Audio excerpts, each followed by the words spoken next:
또 다른 예로는 막시즘을 들 수가 있는데, 막시즘은 칼 막스라는 사람이죠. 이 사람과 엥겔스라는 사람 둘이서 만든 주창한 이론이라고 볼 수 있죠. 그죠?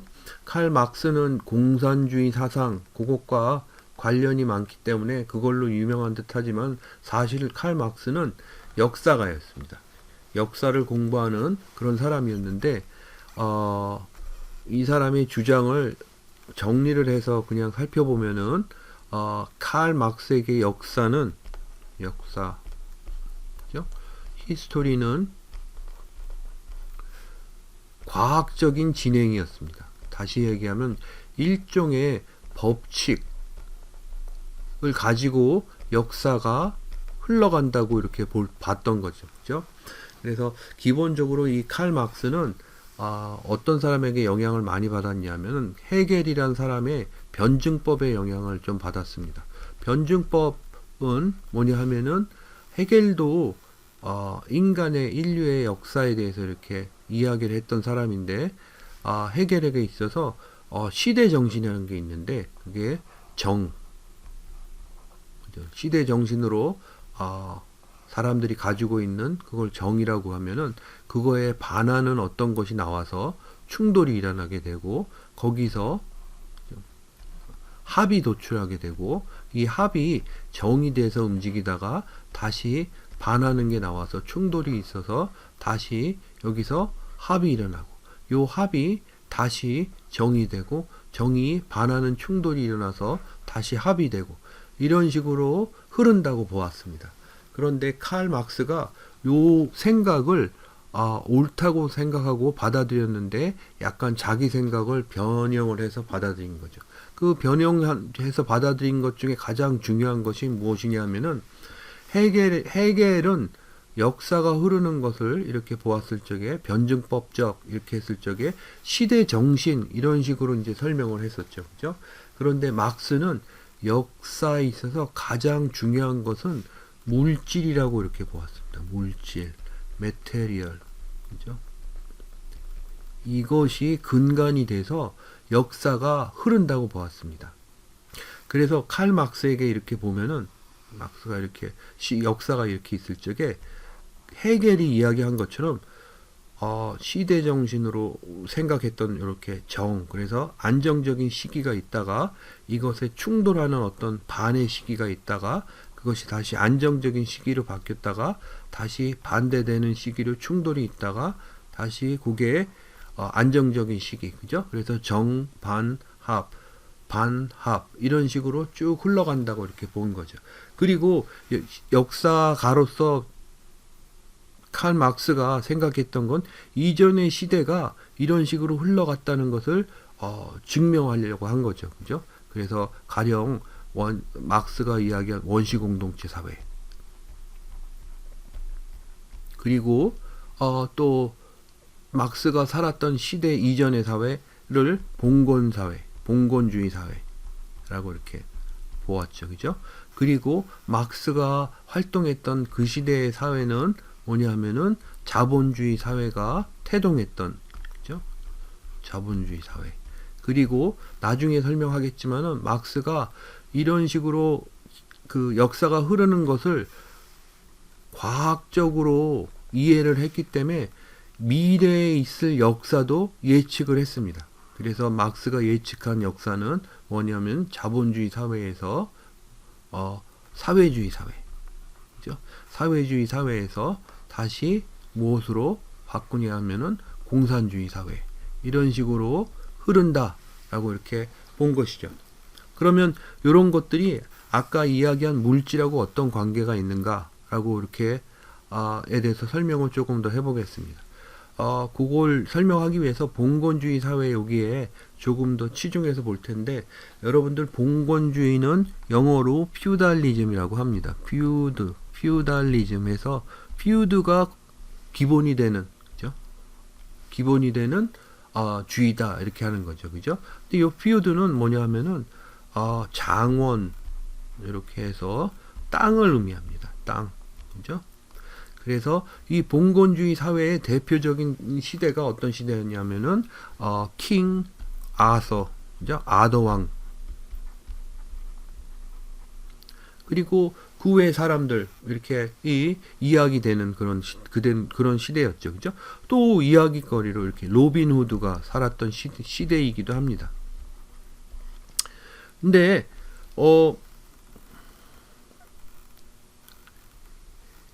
이 장원주의를 우리가 살펴보면은 장원주의는 뭐냐 하면은 여러분들 중세에 보면은 왕이 가장 위에 있고 그 밑에 무엇이 있냐면 귀족이 이렇게 있습니다. 근데 사실 왕과 귀족은 같은 부류의 사람이죠. 그죠? 그러면 이 왕이 귀족과 관계를 맺는 그 프로토콜을 보면은 여러분들 킹 아서와 랜슬롯 그런 관계를 보면 랜슬롯이 이렇게 무릎을 꿇죠. 그죠? 무릎을 꿇고서 이렇게 있으면은 아서 왕이 칼을 가지고 어깨에 이렇게 대고 랜슬롯 자네를 귀족으로 명한다 이런 식으로 그 관계를 갖죠. 그죠? 그런데 그렇게 관계를 가짐으로써 랜슬롯은 왕인 킹 아서에게 목숨을 바쳐 충성을 하게 되는데 이것이 그냥 이런 프로토콜만을 가지고서 충성을 하게 되는 그런 거가 아닙니다. 그게 아니라 킹 아서는 랜슬롯에게 무엇을 주냐면은 목숨을 바친 충성을 대가로 땅을 줍니다. 그죠? 그 땅이 봉토입니다. 여기 퓨드 있죠, 그죠? 그 땅을 주고 이 랜슬롯은 전쟁이 없을 때에는 자기 땅에 가서, 그죠? 이 퓨드에 가서 거기에 있는 땅을 부쳐 먹고 사는 농민들 있죠, 그죠? 이거를 농노라고 부릅니다. 그죠? 이 사람들을 농노라고 부르는데 농노에게서 이 땅을 지켜주는 대가로 세금을 걷습니다. 그죠? 그리고 세금을 걷어서 그걸 가지고 이 땅에서 성을 짓고서 거기서 이렇게 살게 되는데 이제 나라의 위급 상황이 오거나 왕이 부르면 와서 왕을 지키는 일을 이렇게 하는 거죠. 그죠? 그래서 왕과 귀족 요걸 귀족 계급이라고 하면 귀족 계급이 이렇게 있고 그리고 귀족 계급들은 땅을 매개로 해가지고 농민들에게서 일정량의 어떤 요런 것들을 이렇게 받죠. 막스는 이거를 exploit 그래서 이렇게 뭐라 그러죠? exploit라고 하면 뭐라 그러지? 착취하는 걸로 이렇게 보았습니다. 그래서 중세 시대는 이런 식으로 이렇게 됐다는 거죠. 그죠? 그런데 여기 왕 귀족 계급에 또 하나의 계급이 이렇게 있었는데 그 계급은 어떤 계급이냐면 성직자 계급이었습니다. 그죠? 성직자 계급이 이렇게 있어서 성직자 계급, 귀족 계급이 농노에게서 이렇게 그죠? 메테리얼 혹은 부를 착취를 해서 그 사회가 운영이 됐다는 얘기죠. 그죠? 여러분들 요 세금 이렇게 이야기했지만은 중세 시대에 귀족들이 잘 걸었던 세금으로 톨비가 있습니다. 톨비는 아직 우리가 사용하고 있는 용어죠. 그죠? 톨게이트에서 여러분들 고속도로에서 돈 내죠. 그죠? 돈 내는 뭐냐 하면은 길 가는 이렇게 여기다가 막대기 2개를 이렇게 꽂고서 이렇게 통로를 만든 다음에 지나가는 사람에게 통행세를 받는 거죠. 그죠? 중세 시대의 귀족이 돈이 모자르고 그럴 적에 대표적으로 이런 짓을 많이 했습니다. 그리고 그게 지금 톨게이트, 톨비 이런 걸로 후대에 우리 사회에 남아 있는 거죠. 그죠? 근데 아무튼 이런 것들 이렇게 있죠. 그죠? 또 다른 예로는 로빈 후드도 이때 시대 사람이죠. 그죠?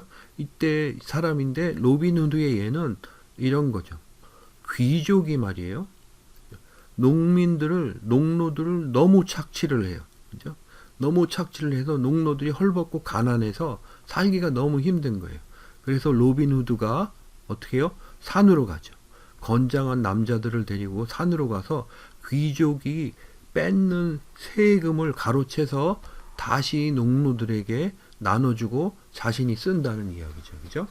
그 이야기가 로빈 후드의 이야기입니다. 아무튼 봉건주의 사회는 이런 식으로 흘러갔다라고 이제 설명을 하는 거죠. 그런데 여기서 반이 이르는 그런 시기가 이렇게 왔다고 하는데, 요 반이 오는 시기, 그죠?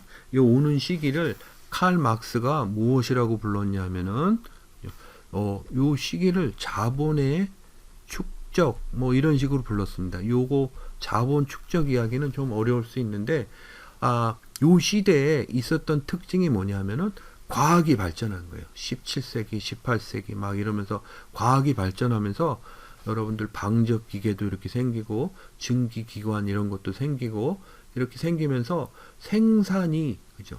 이런 어떤 공산품 생산이 막 갑자기 증대하게 된 거예요. 그러니까 여러분들 이 시대가 초기 시대이긴 하지만은 자본주의 사회를 이렇게 살펴보면은 매스 프로덕션에 기초하죠. 그죠? 뭘 공장에서 많이 만들어서 그걸 팔고 사면서 사회가 흘러가게 되는 거죠. 그죠? 근데 요 매스 프로덕션이 요때 이렇게 시작되게 하게 한 기초가 이렇게 있었다는 거죠. 그죠? 그러면 여기 자본 축적이 어떤 식으로 이루어졌느냐? 라고 보면은 자본 축적은 여러분들 봉건주의 시대 때 왕과 귀족이 세금을 걷어서 이렇게 원래 여러분들 귀족들은 흥청망청 쓰죠, 그죠? 이게 흥청망청 쓰다가 돈이 모자르잖아요, 그죠? 돈이 모자른데 농민이나 농노에게 착취를 하는 거는 어느 정도 한계가 있어요, 그죠? 농민을 죽이면서까지 착취를 할 수는 없잖아요. 가진 걸 다 뺏을 수는 없잖아요, 그죠? 그러니까 한계가 있었는데 이 시대에 어떤 일이 있었냐 하면은 상인들이라는 사람들이 해외에 나가서 장사를 하고 교육을 해와가지고 금을, 그죠? 자기 나라에 이렇게 가져오게 되는 거예요. 그죠? 금을 가져오게 되는데 이 상인들에게 세금을 거두면 농노들에게 걷는 것보다 더 많은 금을, 그죠? 얻어가지고서 그걸 가지고서 더 흥청망청 쓸 수 있었던 겁니다. 그죠?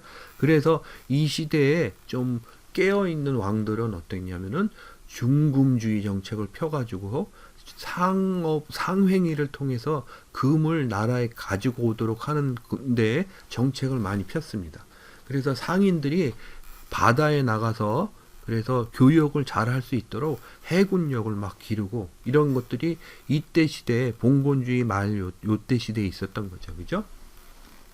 그래서 이렇게 했었는데 사실 그러면서 귀족들이나 왕이 흥청망청 쓸 수 있는 계기가 되기는 했지만은 요 아까 이야기한 상인들도 또한 돈을 많이 벌게 된 거죠. 그죠? 세금을 내도 돈을 많이 벌게 된 거예요. 그죠? 그리고 이 돈을 번 요 상인들이 돈을 번 거하고 더해서 당시에 과학이 발전하고 엔지니어, 공학이 발전하고 이러면서 공장을 그죠? 옷을 만들 수 있는 공장을 세운다든지 하는 그런 일들이 가능해지게 된 거죠. 그죠? 그래서 자기가 가지고 있는 돈, 그죠?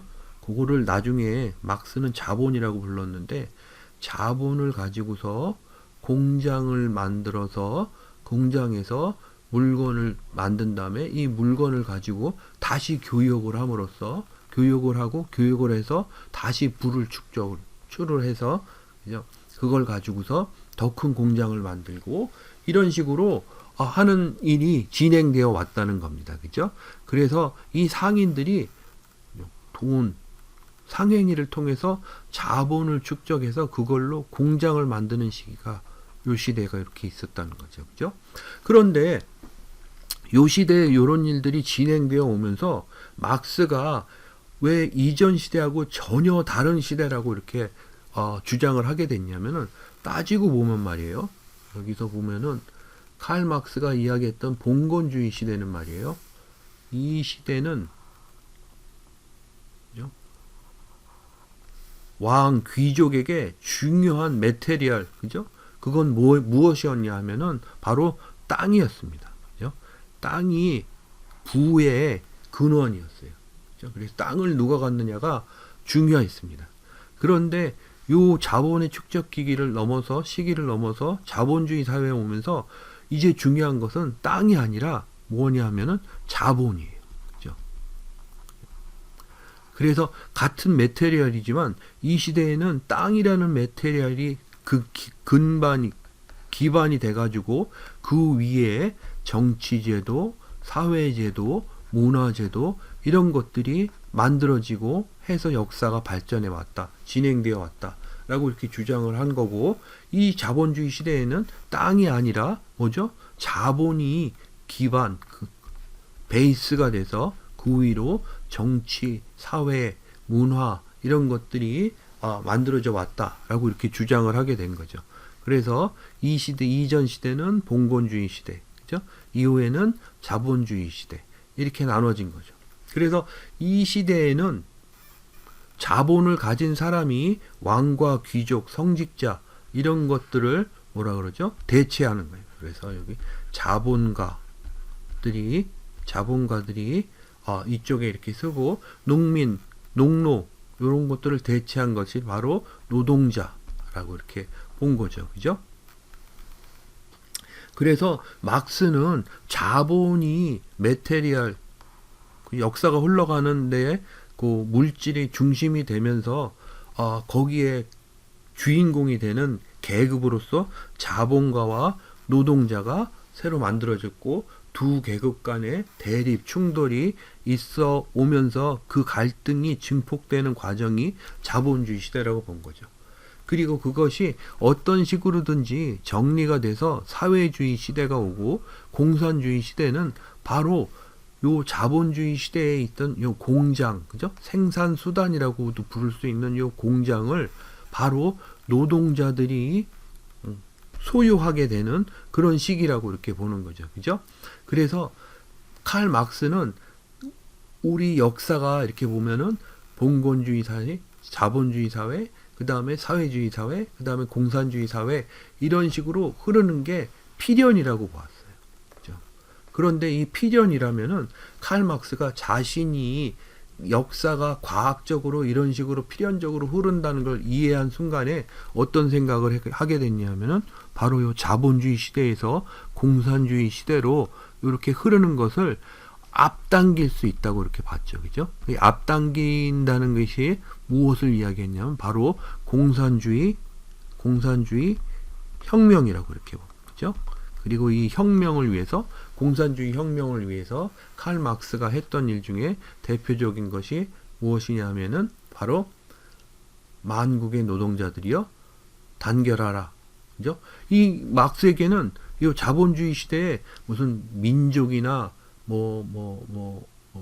피부색이나 이런 것들이 상관이 없었어요. 왜냐하면 그 사람에게는, 막스에게 있어서는 자본과 노동자로 이루어진 세계이기 때문에 노동자들이 단결을 해서 노동자들이 요 생산수단을 소유하게 되는 그런 시기가 앞당겨서 오게 되면은 자신이 생각했던 유토피아적인 사회인 공산주의 사회가 빨리 도래할 거라고 이렇게 본 거죠. 그죠? 그래서 그것을 자기 책에 이렇게 주장해서 쓰고 공산주의 혁명을 앞당기려고 노력을 한 거죠. 그죠? 이 사람의 이 아이디어에, 이 사상의 영향을 많이 받아서 레닌이라는 사람도 생겼고, 그 다음에 모택동, 마오쩌둥이라는 사람도 생겼죠. 훗날에 이 사람은 짜르 왕정이죠. 그죠? 왕정이 무너지고 공산주의 국가인 소비에트 연방공화국이라고 하는 소련이 만들어지는 게 됐고, 중국이라는 나라에서 모택동은 장개석이라고 하는 지도자를 몰아내고 중공이라는 나라를 이렇게 만들었죠. 그죠? 그래서 이 두 개의 공산주의 국가가 이렇게 쭉 흘러오고, 그리고 미국을 중심으로 유럽 이렇게 한 자유주의 국가, 그죠? 자유주의 국가가 쭉 흘러온 게 이 시대, 자본주의 시대에 여기 중반에 이렇게 있는 그런 역사라고 볼 수 있겠습니다. 여기서 칼 막스가 이야기한 건 뭐냐면은 아까 선생님이 지난번에 이야기했던 것처럼 나라가 있어요. 전체가 있어요. 그죠? 전체 사회 이렇게 있어요. 그죠? 이 사회에 보면은 A라는 사람도 있고 B라는 사람들이 있는데, A가 자본가, B가 노동자 이렇게 있으면 자본가가 자본가적인 어떤 역할을 하는 게 A가 어떤 성향이 있어서, 의지가 있어서 그렇게 하는 게 아니라 이 시대가, 그죠? 자본가라는 계급을 만들어서 어떤 식으로 이렇게 움직이고 행동하도록 그렇게 했다고 보는 거고, 그 다음에 이 시대가 노동자라는 계급을 만들어서 B가 어떤 특정적인 어떤 행위나 행동을 하도록 만들었다는 거죠. 그죠?